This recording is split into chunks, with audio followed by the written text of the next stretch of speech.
Everybody has the desire to do something, but they don't have that. They don't know how to really complete the process of dedicating themselves and having the discipline to do it. If you got the desire, you got to match that desire with your dedication, and you got to match it with your discipline. It may not happen at the moment that you want it to, but you got to understand the process. Everybody wants it yesterday. What happens is a lot of people set goals, and they have this big goal, and they look at it like this giant staircase. And they're like, that just seems impossible. There's no way. It looks too hard. It looks too much work. And they don't ever start. They set a goal. Yeah, I want to be at the top of that staircase. It's easy to write that down. But when they go to actually start climbing, they just go, that's just too. Sure. But if all you did was just look at the first step and get on that first step. And then when you're on that step, just look at the next step. That's it. Don't look up. Just look at that next step. You got to understand that it's not going to be easy. People think that there's no challenges. Again, people want it yesterday. Most people want the convenience of transformation without the inconvenience.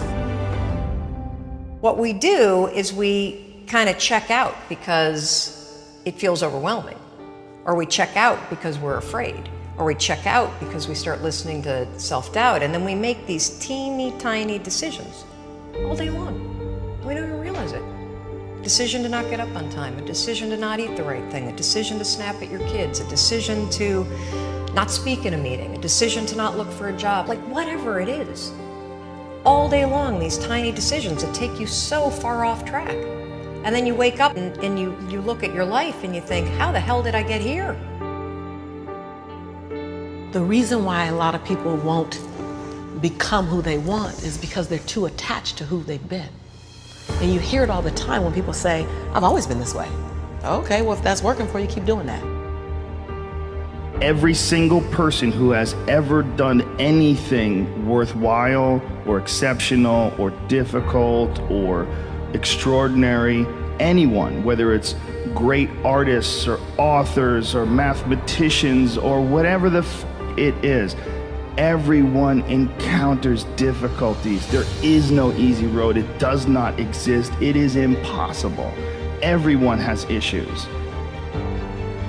When you come up with excuses for why other people are successful and you're not, that is dangerous. When you give yourself an escape, yeah, well, that's easy for you to say, you do this, you do, and to trust me, everybody has a hard road. You have to look at the bigger picture. You have to have belief in yourself, and you have to have faith in yourself. And faith is not really just having or understanding that everything will be okay, but faith is understanding that if things don't go your way, or if it doesn't turn out the way you want to, it's still going to be okay. We all go through hard times. We all go through depression. We all go through doubt and moments in your life where it's really difficult. That is what makes you a person. And those difficult moments are what build your character. Show me a great man who's the son of a great man. That's what we're saying. These kids that are born billionaires, you're never going to be a self-made person. You have a backup trust for your backup trust for your trust. Feel the fear and do it anyway. If you don't push yourself, you don't find out where the boundaries of your current skill level are, and you don't fall, you don't get any better. No matter how talented, experienced, or privileged somebody else is, you can beat anybody at anything. You can accomplish any goal you set your sights on over time. If you are just more consistent than everybody else around you, you will win every race that you run. Somewhere deep inside, you know what kind of person you were designed to be. If you want to produce great acorns, think like an oak, not like an acorn. Think like the person you intend to become. Every seed has a tree in it, and the potential success of that tree is in that seed. And that's the way you are. Whatever you were born to do and be is in you now, and the success of your life depends on you becoming all that is trapped inside of you.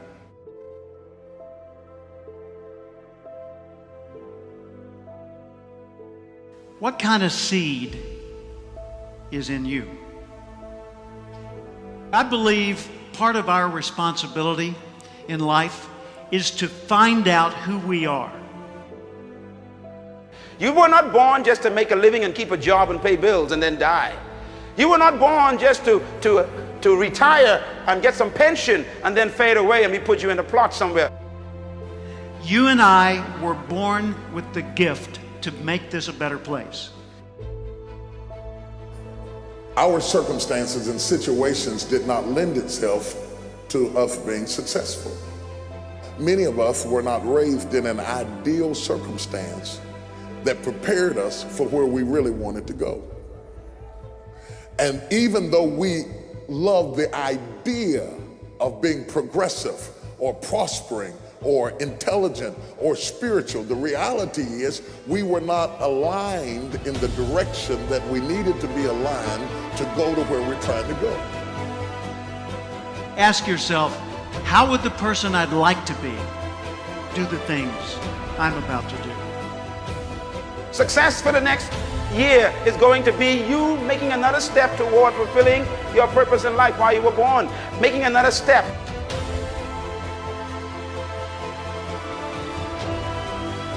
Work to your potential, not your quota. If you want to stay really motivated, if you want to answer the question to why people that have already made it keep pushing, it is because they don't operate on quotas, they operate off potential. They're driven to reach their potential. This is also tied to their ethical obligation. They know what they're capable of. Nobody can tell you what you're capable of. You're the only one that knows. Work to your potential, not just a quota, and I promise you, you will be on fire day and night.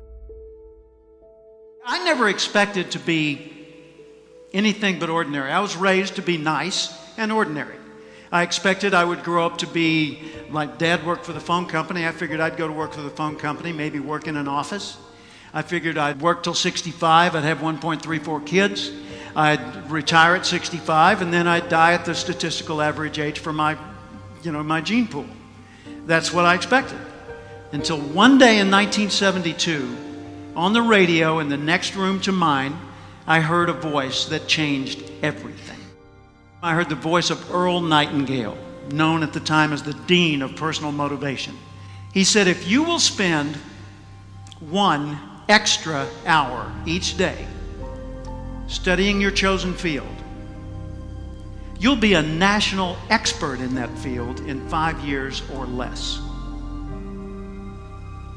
That hit me like a tornado. It rearranged everything in my life. If you were to focus half an hour of study on one field of endeavor for 5 consecutive years, you'd not only transform you, you'd transform the world around you. And we collectively would transform the world as we know it today. Know how you're smart, not just how smart you are in comparison to others. In what ways are you smart? Know what you care about. What are the values that motivate your choices? Know what your personal velocity is, the intensity and drive with which you naturally operate. Know the background imprint, positive, neutral, or negative, that you carry with you and what effect it's had on you. Know your behavioral style, how you come across to other people. Know the patterns in your choices so that you're continually learning more and more about what it's like to be you so you can do an even better job of it.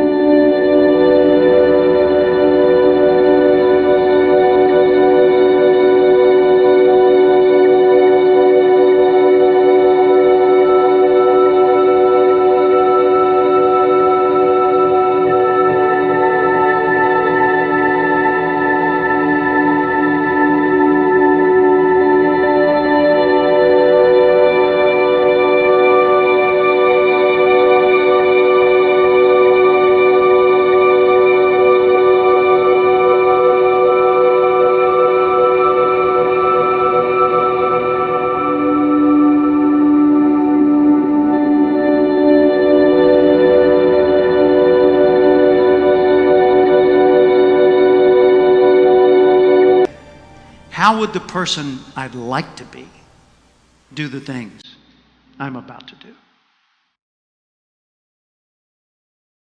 If you want to be successful in life, do not seek success. Seek to become a person of value. Make yourself valuable and they'll pay for you. The mind of a champion, the relentless pursuit of always winning, always conquering, always thinking what to do next is instilled in all of us. If you don't have what you want, stop telling yourself the story because you don't have the money, you don't have the time. That's bullshit. It's because you haven't committed yourself where you would burn your boats. If you want to take the island, burn your boats, and you will take the island, because people, when they're going to either die or succeed, tend to succeed. But most of us give ourselves a way out, and that's why we don't have what we want. So if you and I really want to know what's going to take to get your dream and make it real, it's to stop all the things you told yourself that aren't. And I'm here to tell you what I said at the top of our discussion. 80% of success is psychology and 20% is. This is the secret. As long as you're working toward your inner goal, your dream, then success is possible. The most important element is for you to be able to do this, to be able to establish, most importantly, where you really are in your life today. Where are you? And where do you really want to go? What's going to create this extraordinary life? And to look at it brand new. Because some of you right now, if you continue the direction you're going, are going to be successful and unfulfilled, unhappy, and stressed. You have to be self-disciplined. It's necessary for everything you do in your life. If I want a better life tomorrow, I need to start working on it today. Ambition is a minute-by-minute, day-by-day mentality. To have the ambition to work towards a better family life, a newer car, a bigger house, a financially secure future, you have to live it every moment. If living a successful life was easy, I'm sure more people would be successful. If where you are is not what you saw, then what you are in is temporary. What's your dream? The dream is the most valuable, delicate gift you could ever have given to you. And there are people out there that'll try to steal it every single day of your life. We have the ability to live a lifestyle that fits our goals and dreams. You have the ability to put together any type of lifestyle you want in your mind and have it come true. It's an ability that you have, but you need to build that dream up and watch out for the dream stealers. Going for small accomplishments along the way for however long it takes. So let's think about this for a moment. What outside evidence or results or proof can be seen when you accomplish your goals one step at a time? You'll start to see things change around you, little things, not major things, but little every I'm about to do. If you want to be successful in life, do not seek success. Seek to become a person of value.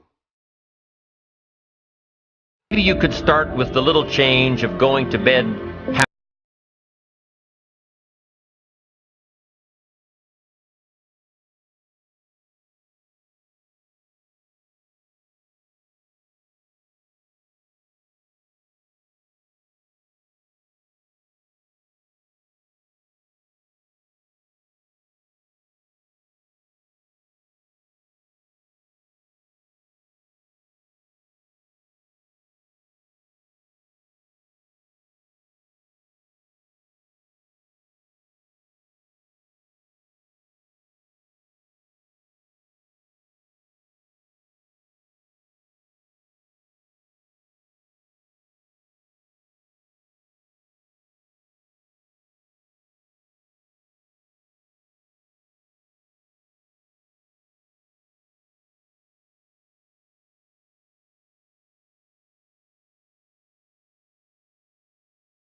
The only key to regulating and controlling change is planning.